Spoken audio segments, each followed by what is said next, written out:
Pequeno Manual Antirracista, por Djamila Ribeiro.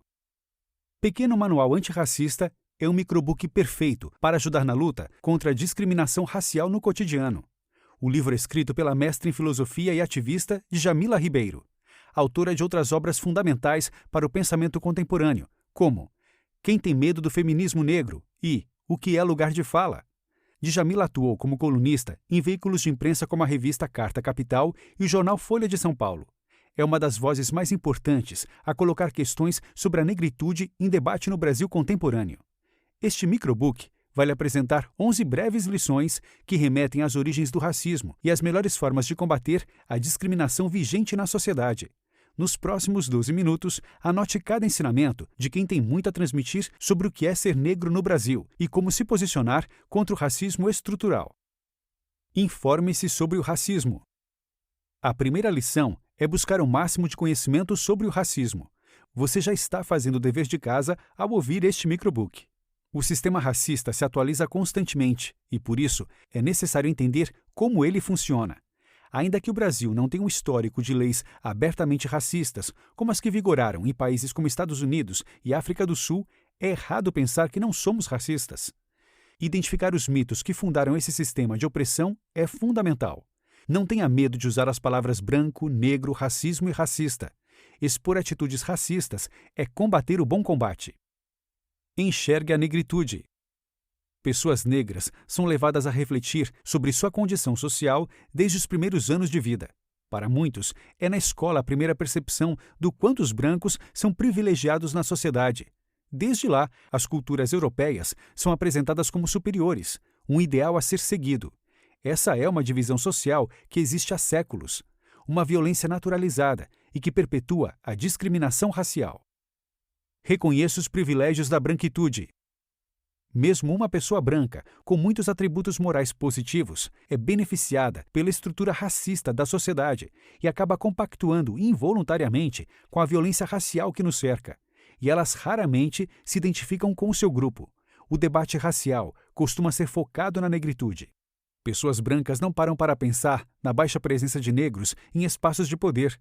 É necessário questionar os motivos da população negra ser de 56% no Brasil, e ainda assim os espaços em diretorias, gerências e outros de muita exposição serem tão brancos. Perceba o racismo internalizado em você. A maioria dos brasileiros admite existir racismo no país. Por outro lado, ninguém se assume racista. Dizem ter amigos negros, parentes negros e pessoas amadas negras, como forma de contraponto às acusações de racismo. Admitir que há um racismo internalizado em cada um de nós é crucial para mudar de atitude, porque é impossível não ser racista ao ser criado dentro de uma sociedade racista. E esse lado interno de discriminação precisa ser combatido todos os dias. Apoie políticas educacionais afirmativas. O racismo estrutural reduz as condições de acesso à educação de qualidade para a população negra. O debate aqui não é sobre capacidade, mas oportunidades. Defensores da meritocracia são incapazes de enxergar. Um garoto que mora numa comunidade e vende pastel em uma barraca na praia não parte do mesmo ponto de outro que passa a tarde estudando um segundo ou terceiro idioma. Daí a importância de medidas como as cotas e outras formas de incluir a população negra numa educação de qualidade. Transforme seu ambiente de trabalho. Passamos da metade das lições sobre como ser antirracista.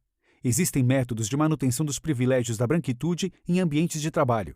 Cobre a empresa e o colega de trabalho quando piadas e comentários maldosos sobre negros estiverem naturalizados. Uma atitude comum no meio corporativo é a do negro único, estratégia clássica do racismo estrutural. Ele se baseia em falas como: veja como não somos racistas, o fulano é negro e trabalha com a gente. Por mais que fulano possa ser competente, ele não representa todos os negros e os negros não são todos iguais. Leia autores negros.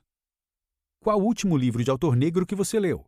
Puxe na memória. Pense. Não lembra? Mesmo um estudante negro, chegando à pós-graduação, precisa enfrentar o epistemicídio, que é o apagamento sistemático de produções e saberes produzidos por grupos oprimidos, como a população negra. A baixa quantidade de autores negros lidos é uma forma de racismo epistemicida. Questione a cultura que você consome. Questionar a cultura consumida não se resume ao debate reduzido das redes sociais sobre o uso de turbantes como apropriação cultural. Pertinente é discutir sobre o quanto culturas negras e indígenas foram expropriadas e apropriadas historicamente. Na colonização, a visão de cultura do colonizador é imposta à colônia. Bens culturais são saqueados, e isso muda a vida das gerações seguintes. Muita gente consome cultura negra sem se preocupar com as mazelas da população negra no país. Questione sempre. Conheça seus desejos e afetos. Desde o período escravocrata e colonial, as mulheres negras são ultrassexualizadas. A imagem delas, como naturalmente sensuais, fáceis e lascivas, permeia o imaginário coletivo brasileiro desde que os portugueses atracaram em terras brasileiras. Essa ideia acaba justificando abusos. Não é à toa que mulheres negras são as maiores vítimas de violência sexual no Brasil. Não se trata de sensualidade desta ou daquela mulher, mas da importância de refutar a visão colonial. Corpos não devem ser violáveis. Ouça uma afirmação de Gilberto Freire no clássico Casa Grande e Senzala.